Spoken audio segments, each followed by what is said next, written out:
Hello, Mark Nicholls here again with another information security video.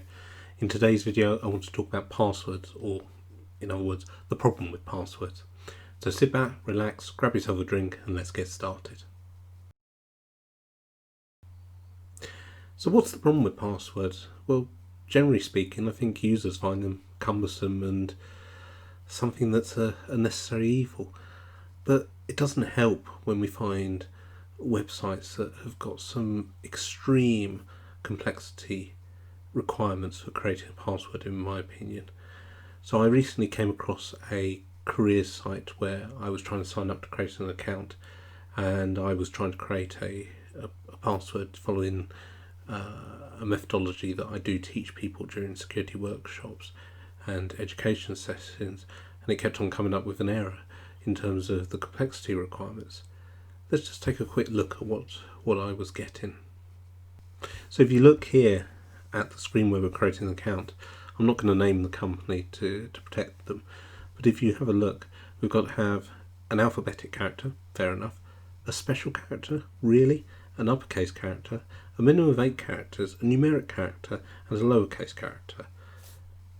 It's just, wow. We're trying to help our users create strong passwords, but having that type of requirements seems to me daft. Knowing how passwords get compromised and knowing that most people use the same password across multiple sites, this is not good. And we only have to go and look at the infographic that the National Cybersecurity Centre recently released, and down here you'll note it says, help users generate better passwords. Be aware of different password generation methods. Use built-in password generators when using password managers, but it's number 3 which I think is most important. Don't use complexity requirements. Creating complex passwords doesn't actually necessarily make you more secure, and what I mean by that is people will typically take common words, common dictionary words, and substitute letters for special characters, and they think they're making a complex password, but most password cracking solutions tend to be able to crack a password where they've simply swapped an A for an @ symbol, or maybe they've swapped an I for an exclamation mark. What we should be encouraging our users to be doing is to create unique, long passwords, and I'm quite thankful on this system that it didn't come across with a max password length, and it's something I've seen. I only saw it the other day that was on a utilities company's website where the password had to be a minimum of 8 characters but a maximum of 14 characters. There's absolutely no reason for this. Most authentication systems will support very, very long passwords. So how do we create a strong password that our users can deal with? They can make it unique and use it across their various different solutions.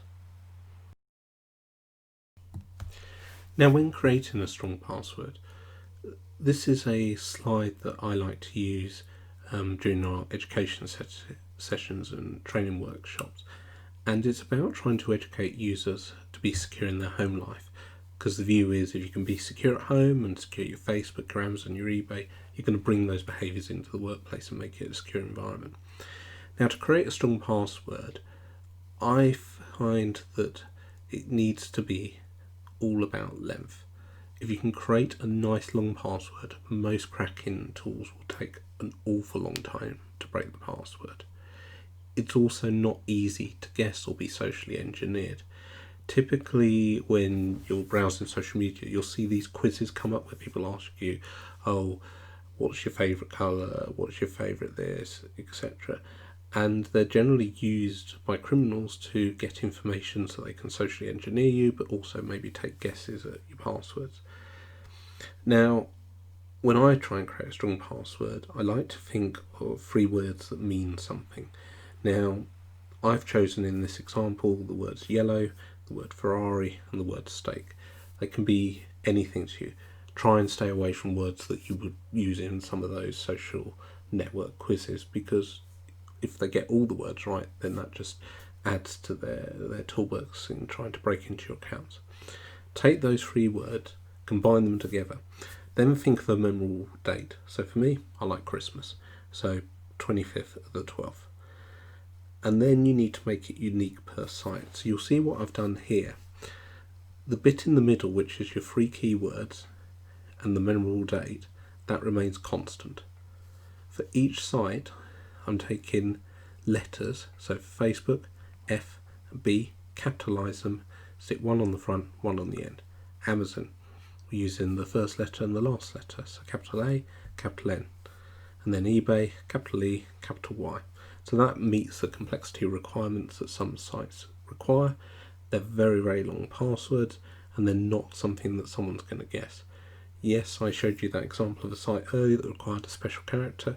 I wish we didn't ask for special characters, but if you do come across sites that do, then I would stick something on the end or something on the beginning, but try and use the same special character for each site. You've still got a unique password, you're only changing 1 character, so it's the same for all of them, but you'll find that a lot of websites nowadays do not require special characters, so it's only going to be a few passwords where you're going to have to remember that.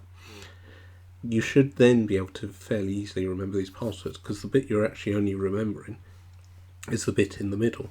Every time you go to Facebook, you know that you've got to use some of the letters, but you remember the bit in the middle. And this is really important. Wherever possible, try and use 2-factor authentication. It's switched on for most websites, and I know some people who watch this video are going to say, oh, but only some sites use SMS, which can be easily broken. I'm not going to go into the details around how SMS 2-factor authentication can be defeated, but it's still better than having no 2-factor at all. And the thing to remember is it's only 2-factor as long as that password stays safe and secure. And one final thought is around changing passwords. Now, there's been a lot of discussion around you should change your passwords often, but I find if you keep changing your passwords, it's going to create confusion and problems for your end users. Don't get me wrong, there are some environments where you do need to change your passwords often, and certainly if there's regulatory standards that require you to maintain compliance with those standards. An example that springs to mind is the payment card industry data security standard.